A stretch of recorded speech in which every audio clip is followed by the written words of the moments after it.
అందరికీ praise the lord. యేసుక్రీస్తు నామమున అందరికీ శుభములు.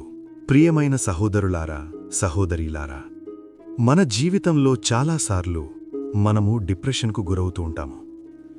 నేను అన్నీ ప్రయత్నిస్తున్నాను, కాని ఎందుకు ఫలితం రావడం లేదు? ఇక నేను ఈ శ్రమలోనే ఉండిపోతానా?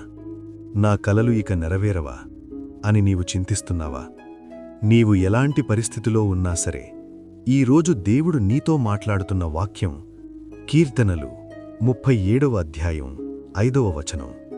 నీ మార్గమును యెహోవాకు అప్పగింపుము, నీవు ఆయనను నమ్ముకొనుము, ఆయన నీ కార్యము నెరవేర్చును.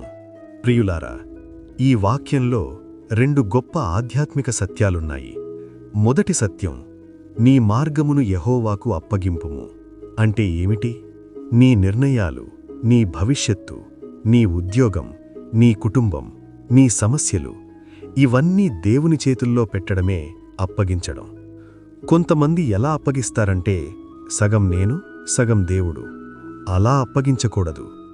పూర్తిగా విశ్వాసంతో, ప్రభువా, ఇక నేను కాదు, నీ చిత్తమే నా జీవితంలో జరిగించుము, నీ ఇష్టప్రకారమే నన్ను నడిపించుము అని మనం దేవునికి అప్పగించాలి. రెండవ సత్యం, నీవు ఆయనను నమ్ముకొనుము.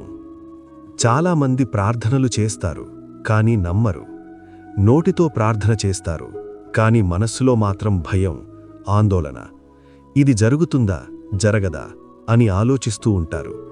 కాని పరిస్థితులు ఎంత కష్టంగా ఉన్నా, ఎంత దారుణంగా కనిపించినా, నా దేవుడు నాతో ఉన్నాడు, ఆయన నాకు సహాయం చేస్తాడు అనే నమ్మకాన్ని మనం కలిగి ఉండాలి. అప్పుడు తప్పకుండా దేవుడు తన కార్యాన్ని నీ జీవితంలో నెరవేర్చుతాడు. ఈరోజు వింటున్న నీవు బహుశా సరైన నిర్ణయం తీసుకోలేకపోవచ్చు, భవిష్యత్తు గురించి భయపడుతూ ఉండవచ్చు, ప్రార్థనలు చేసి అలసిపోయి ఉండవచ్చు. అయితే ఈరోజు దేవుడు నీతో చెప్తున్న మాట, నీ మార్గాన్ని నాకు అప్పగించు, నన్ను నమ్ము, మిగతాది నేను చూసుకుంటాను.